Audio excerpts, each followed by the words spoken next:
सबसे पहली बात रखी है परधन परदारा। यदि हम दूसरे के धन की इच्छा रखते हैं किसी भी तरह से, जैसे छल कपट करके कि हम तुमको अमुक अमुक सुविधा देंगे, हम तुमको अमुक पद प्रदान कर देंगे, अमुक दुख निवृत्ति कर देंगे, अमुक अनुष्ठान के द्वारा, ऐसा भागवतिक प्रलोभन देकर किसी से धन लेना, या सांसारिक किसी छल कपट के द्वारा उसके धन का अपहरण करना, तो आप धन का उधर अपहरण कर रहे हैं, आपके भागवतिक धन का अपहरण उसको जा रहा है जिसका आप धन अपहरण कर रहे हैं, अपने आप ट्रांसफर हो जाएगा। आप छल कपट करके उसका धन ले रहे हैं तो दैवी शक्ति आपके भजन तप पुण्य का फल वहां पहुंचा देगी। सिद्धांत है, बहुत घाटा हो जाएगा। आप क्या समझते हो? आपके निमित्त से जो भी कुछ हो रहा है उसमें आपका तप और भजन खर्चा होता है। इसीलिए किसी भी बहाने से ये परधन का प्रतिग्रह या परधन की चोरी या परधन का अपहरण की भावना न रखे, चाहे धामवासी हो या धाम आश्रित हो। इससे आपके सीधे भजन पर फर्क कैसे नहीं पड़ेगा? भावना है, प्रिया प्रीतम साथ चल रहे हैं, सखियां सामने संगीत बजा रही हैं, तो हिसाब किताब प्रिया प्रीतम अपने पीछे उनकी सेवा में वो प्रार्थना कर रहे हैं, स्वीकृति हो रही, मेरी प्रियाजू की इच्छा है, इसलिए कहीं कर्ता भाव नहीं, कहीं प्रतिग्रह का भाव नहीं, कहीं स्वीकृति भाव नहीं, कहीं अहम भाव नहीं। अब वो कृपा सीधे प्रिया प्रीतम संभाले, आप वहां कहीं नहीं है। आपको लाखों प्रणाम कर रहे हैं, आपकी भावना है मेरे प्रिया प्रीतम मेरे साथ चल रहे हैं, उनको नमस्कार हो रहा है, मैं तो उनकी सेवा में चल रही हूं, खत्म। अगर मेरे को प्रणाम तो हिसाब उसका देना होगा। अगर प्रिया प्रीतम को प्रणाम हो, आप सेवा में आप केवल देख रहे हैं, वो हिसाब प्रिया प्रीतम, वो अमोघ आनंद समुद्र है, हर जीव का परम कल्याण एक निमेष मात्र में कर देने की सामर्थ्य हमारे प्रिया प्रीतम में है। निमेष कहते हैं पलक झपकने के समय को। परदार चाहे गृहस्थ में हो, चाहे विरक्त में हो, चाहे वृंदावनवासी हो या वृंदावन के आश्रित हो, परिस्त्री के प्रति काम भाव से दर्शन करने से सारे सुकृत नष्ट हो जाते हैं। और कहीं उनके अंग प्रत्यंग का अचानक दर्शन हो जाता है तो दोबारा दृष्टि नहीं जानी चाहिए। अगर एक बार आपने देखा, दोबारा फिर काम भाव से देख लिया तो आपकी तपस्या, आपके सुकृत सब ढक जाएंगे। बाणासुर की जब भुजाओं का भगवान सुदर्शन चक्र से छेदन कर रहे थे, श्रीमद् भागवत में पढ़ लेना, जब देखा उनकी कुल माता आदि देवी ने कि अब किसी भी तरह भगवान का सुदर्शन चक्र छोड़ेगा नहीं बाणासुर को, तो दिगंबर होकर सामने खड़ी हो गई। सोई भगवान ने आंख मूंद ली और सुदर्शन चक्र को शांत कर लिया। इसमें महादेव जी की प्रेरणा थी, क्योंकि चाहते थे 4 भुजाएं तो बची रहें, 1000 भुजाओं का छेदन। आगे भगवान का सुदर्शन चक्र रुकता ही नहीं बिना आज्ञा के। भगवान शिव की आंतरिक प्रेरणाओं, उनकी जो कुल देवी थी वो आकर दिगंबर होकर खड़ी हो गई। भगवान ने वहां लिखा है, यदि किसी के अंग प्रत्यंगों का दर्शन हो जाए तो सारे सुकृत नष्ट हो जाते हैं। इसलिए पर शब्द लिखा हुआ है। गृहस्थ में भी है तो जो पराई माता बहनें हैं, अगर वृंदावन का आश्रय लियो, भगवत मार्ग के पथिक हो, तो दृष्टि एक बार जाने में क्षमा है। अचानक आप जा रहे थे, दृष्टि पड़ गई आप नीचे, मानो यमुना के किनारे कोई स्नान कर रही माता बहन, या अचानक दृष्टि गई तो आपकी असावधानी थी, आप सावधान हो जाइए। दोबारा यदि काम भाव से भरकर देखा तो देखने मात्र से आपके सुकृत नष्ट हो जाएंगे, जो आपको परमार्थ में बढ़ाने वाले हैं। तीसरा, द्वेष। जब हमारे प्रतिकूल कोई आचरण करता है तो हमें द्वेष हो जाता है।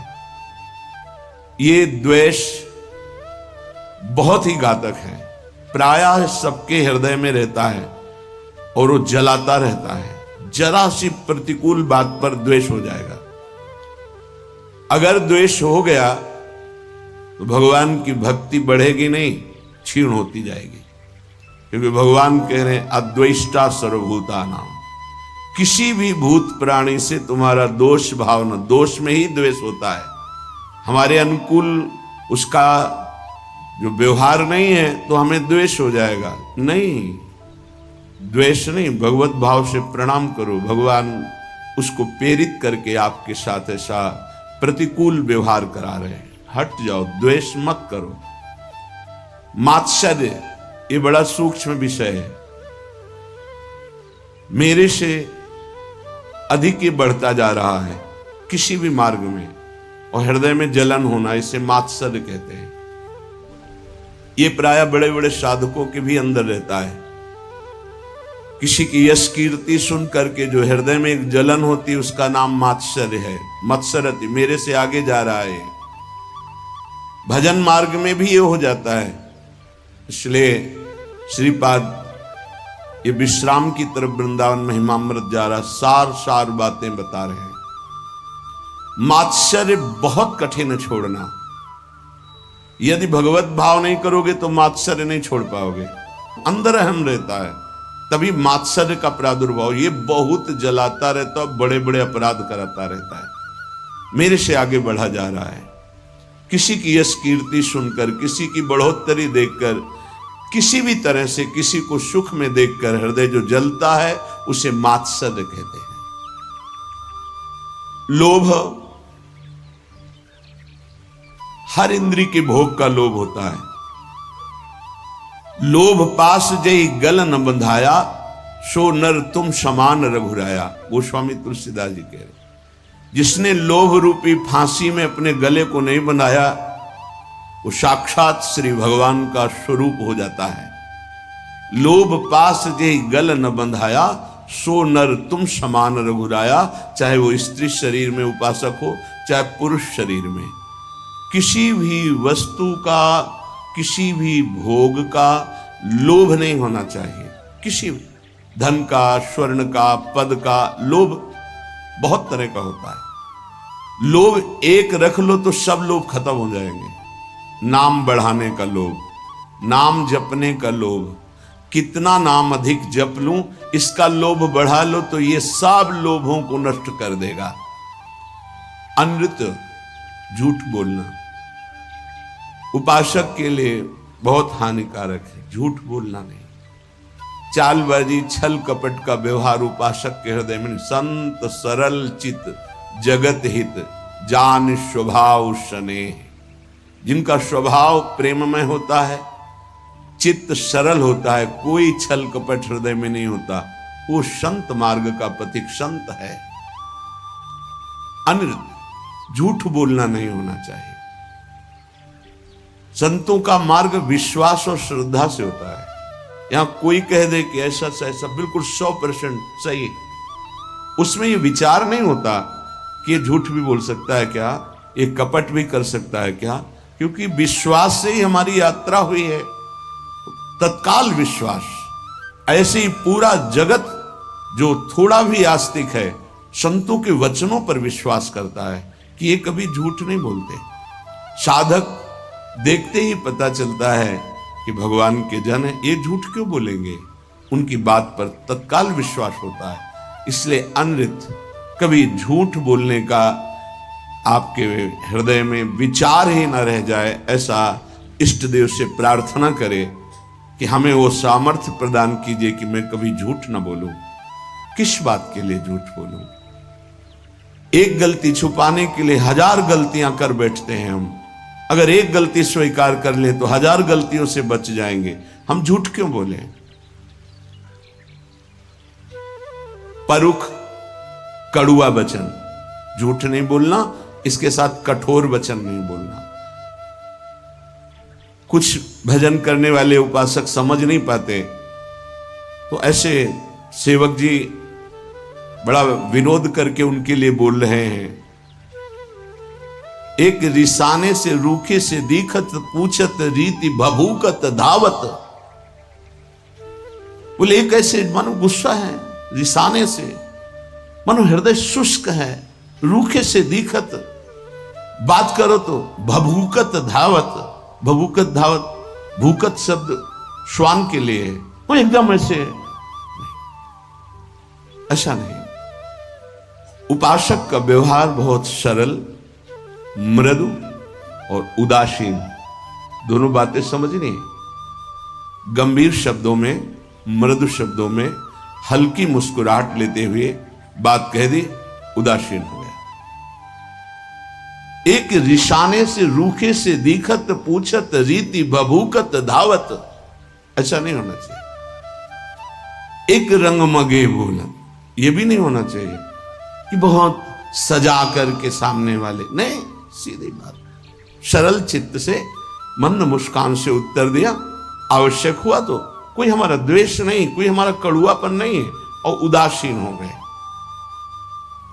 परुख वचन कबहु न कहा, कठोर वचन कभी उपासक न बोले।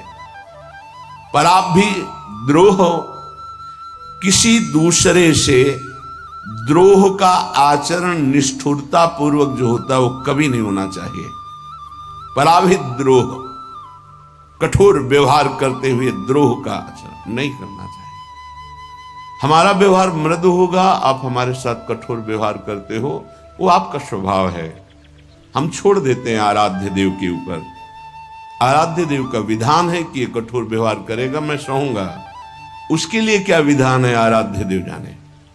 अपने को कठोर व्यवहार नहीं करना, द्रोह नहीं करना। बहुत हृदय जलता है यदि द्रोह करोगे। कल्पनात्मक भय उत्पन्न होता रहता है द्रोह करने वाले को। कभी द्रोह करने वाला शांति से नहीं रह सकता है, इसलिए किसी से द्रोह ना करे। अपने से जो द्रोह करे उसको भी नमस्कार करे। हम द्रोह की भावना पुष्ट नहीं होने देंगे। आप अपनी तरफ से करो, हम आपको नमस्कार करेंगे। हमारा परमार्थ का मार्ग है, आप स्वार्थ में इसलिए समझ नहीं पा रहे।